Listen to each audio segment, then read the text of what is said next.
What is going on, everybody? Sports expert here. We're here with another MLB rumor video. We do have some interesting buzz that we saw today, and definitely intriguing here as the offseason kicks off.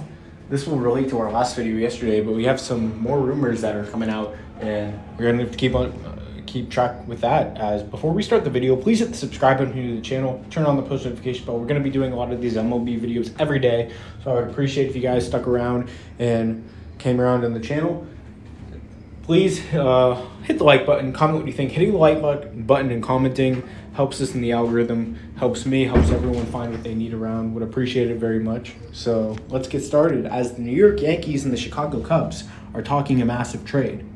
So the New York Yankees and the Chicago Cubs have appeared to emerge as the two favorites to land Padres star outfielder Juan Soto, assuming San Diego deals him elsewhere. Both teams are looking to add payroll and stay competitive towards 2024. So the Yankees and Cubs, it's no surprise that they're looking to add this offseason. The Yankees have holes themselves. The Cubs, Cody Bellinger's a free agent, so they obviously have another hole in the outfield. So looking at it, the Juan Soto, who very well may be moved by San Diego this offseason, it's looking increasingly likely due to their payroll issues.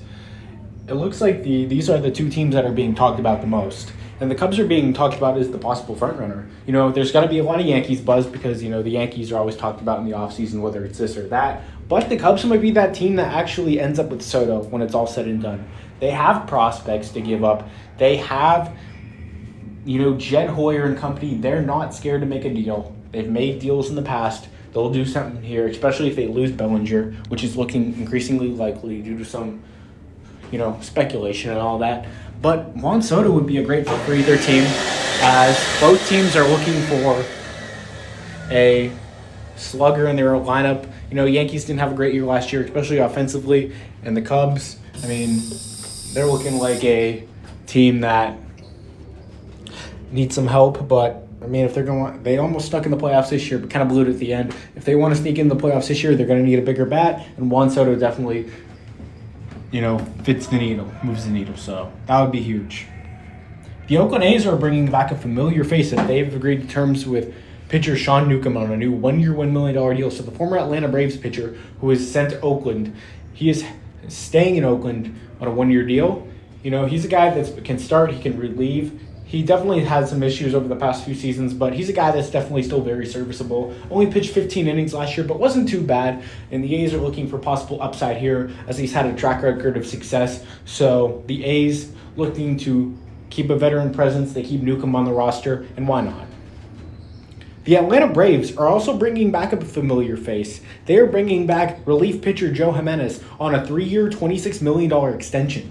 So the Braves, you know, they have some guys that are free agents this offseason in the bullpen. They've already re-signed Pierce Johnson to a 2-year, $14 million extension. Now they're re-signing Joe Jimenez. Alex Anthopoulos always gets his offseason started quick before anyone else, and he does it once again. He brings back Pierce Johnson. He brings back Joe Jimenez. You know, 5 days after the World Series, players can sign with any team they'd like, but you can re-sign players, and the Braves are taking advantage of that right now as they're bringing back some relief pitching that has been very beneficial for them this past season. And Joe Jimenez is a nice addition for them. Was a nice addition, and he seems like a guy that definitely has some longevity there in Atlanta, and a guy that can definitely help connect and be able to take them to another World Series title possibly. So if you can correlate the lineup and the pitching staff with some good relief pitching, then they'll be good. Joe Jimenez, this is a nice deal. Just under $9 million. Former All-Star slugger Nelson Cruz announced his retirement today. So he finishes his great career with 7 All-Star appearances and 464 home runs. So Nelson Cruz announced his retirement today. He was signed by the Nationals last year, got DFA'd this year, went to the Padres, didn't really work out. It does feel like Nelson Cruz is kind of just, he was aging. We knew what was happening, and it felt like it was kind of over for him. And he had a great career. He was very good for a long time until he was about 40 or 41 years old, but that kind of slid down, and now he was out of the league, just not a lot of interest in. Now he's calling it a career, but had a great career nonetheless with the Orioles, Rangers, Mariners, Rays, Twins, Nationals, Padres. Those are some of the teams he had played for. So great career for Nelson Cruz, and you know, even though he didn't end on the greatest notes, you know, still you got to give your hand to him. What a player. I mean, a lot of people were hoping he would stay until 500 home runs, but his body just didn't give in.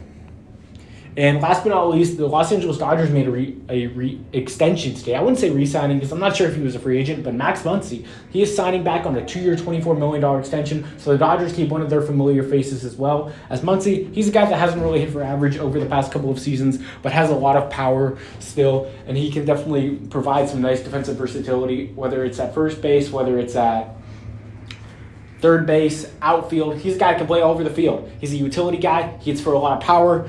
Not the greatest average, but gets on base too. Definitely a guy the Dodgers love to have, and they need to keep him in their lineup. A team that got swept in the playoffs, the lineup was kind of up and down outside of Mookie Betts and Freddie Freeman.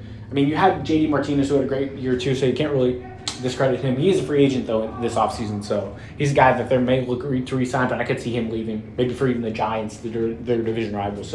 But keeping Max Muncy is a huge priority for the Dodgers, as power on base, much needed for a team that wants to win a World Series. They're looking to win a World Series. That's not the COVID year. The last time they did that was 1988, and with Max Muncy, you got to keep a guy like that. He's a very good veteran leader too in the clubhouse from what I've heard. So the Dodgers are also taking advantage of that and looking into that. So 2 years, $24 million. I feel like he might be slightly overpaid, but maybe you took a discount just to stay with the Dodgers. Wouldn't be surprised.